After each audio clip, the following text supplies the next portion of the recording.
Closer, fella. Yeah, you can get closer if you like. Be confident.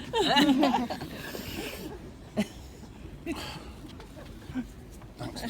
Right, okay. Right. Here we get a better view of the bloody tower. Look at it. Might be strange for some of you to think that that was actually home to the King of England. In 1483, King of England lived there. His name in the bloody tower where I pointed, you lunatic. Pay attention. Right. There, where the windows are. Look at the windows. You see the windows? Right. I am not doing this entire tour for your benefit. This is it. Get on board or go away. There, where the windows are. Look at where I'm pointing, you muppet.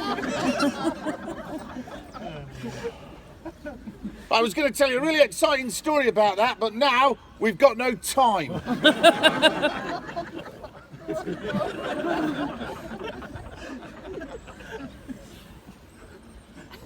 Edward V, he was 12 years old. His younger brother, Richard the Duke of York, was just 9. They both lived there with the soldiers, under the protection of their uncle, Richard the Duke of Gloucester. They needed his protection because there was a war on. These boys were targets in Gloucester near. He took his protection duties so seriously, he had Parliament declare his nephews to be bastards. They couldn't keep the crown, and he took it. He became King Richard III. He was now the target.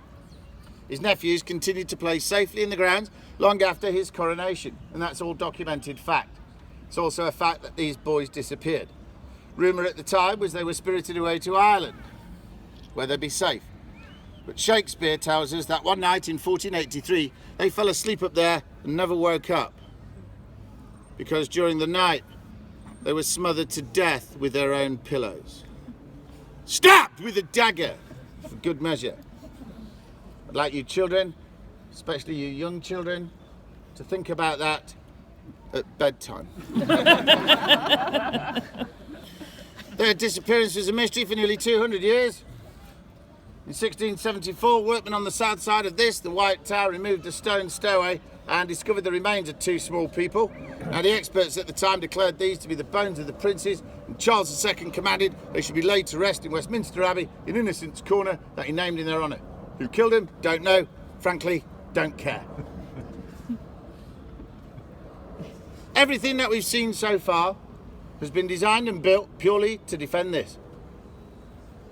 This is the Norman Keep, or White Tower, and it was built on the orders of a Frenchman. Oh. That's right, France. This is your moment. Now, he was William, Duke of Normandy, but he was better known as William the Bastard when he defeated Harold II at the Battle of Hastings on October the 14th, 1066. Christmas Day that year, he's crowned King of England, and his spin doctors got to work. By the year 1078, he's known as William the Conqueror, and he began work on this, his principal palace and fortress. It took 20 years to complete. For nearly 500 years, our kings and queens lived on the top floor. The floor below was accommodation for their more favoured knights and ladies. And the lowest floor with windows, that's where the kitchens were. It's where the servants and soldiers were billeted. There is, however, another floor. Dun, dun, dun. Now, this floor is partly below ground. And the walls there are 15 feet thick. There are no windows. It's dark. Ooh. We are close to the river, below the water table. It is always damp and cold. Ooh. This was the perfect place for the Dungeon. The wine.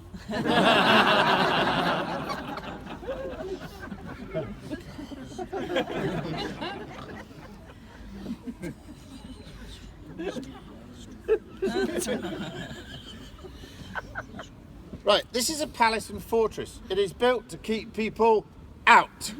Prisons are built to keep people in. Think it through. We didn't. Our first prisoner was a Frenchman.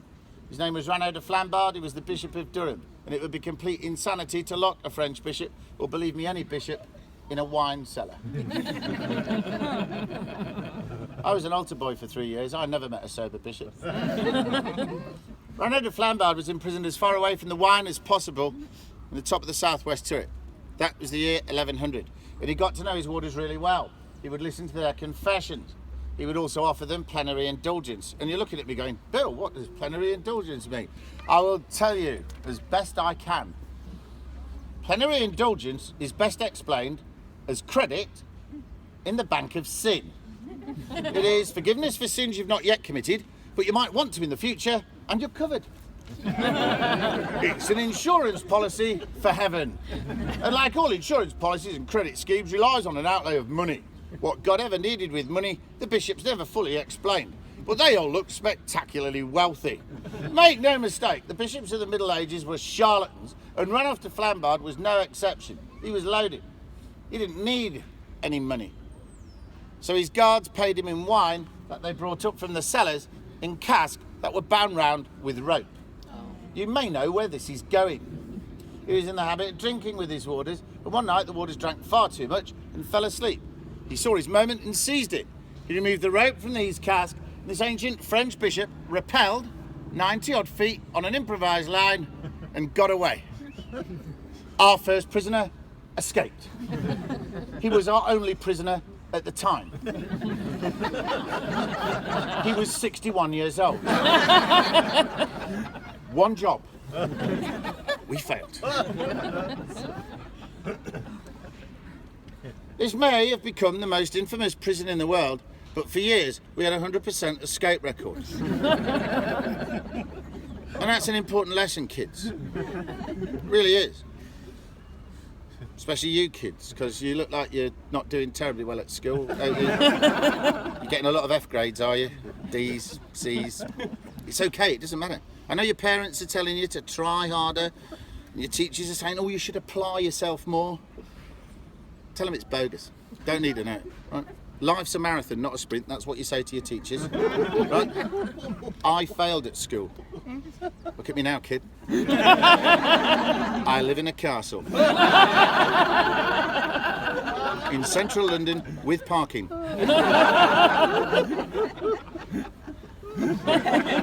All you kids remember that. If you fail at school, the army will always say welcome. I left the army with a degree in paramedicine and history. 2 degrees, so there you go. Tell your teachers that. Okay. Right, in the White Tower today you will see wonders. There's a dragon up there. Look at the dragon long enough, you'll see the entire history of the tower. There's also the armour of the king: shield, lance, sword, bayonet, rifle, pistol, musket, cannon, mortars, big boys' toys.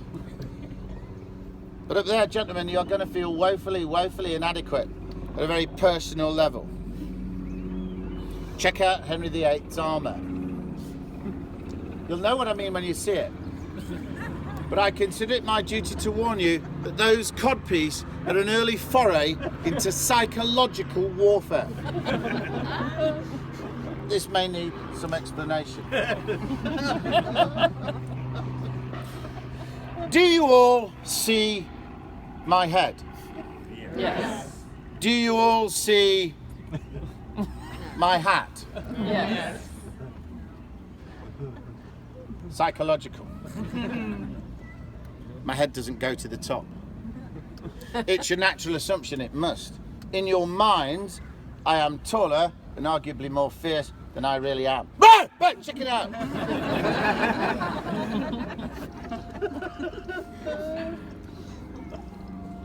Look at the codpiece, think of the hat. I can't tell you how important this is going to be in a couple of years, fellas. You'll remind him. You'll remind him, yeah. Hey, we should not push him to the front now, eh? Right, okay. Right. You're quite right. That lower chamber did become a place of torture, and it remains one to this day.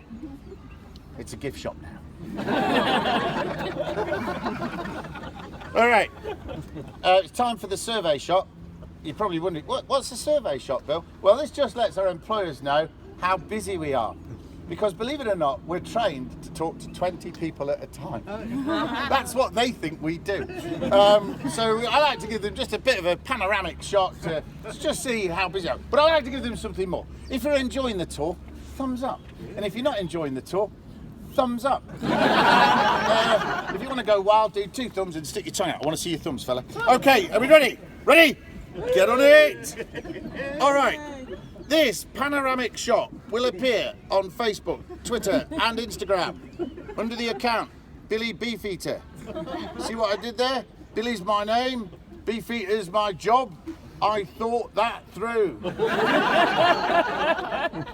Some of you will be frantically looking on Instagram now to find Billy Beefeater, and that's great.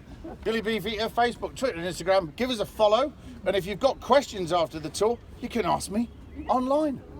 Isn't that great? And I will answer because, ladies, I live here alone.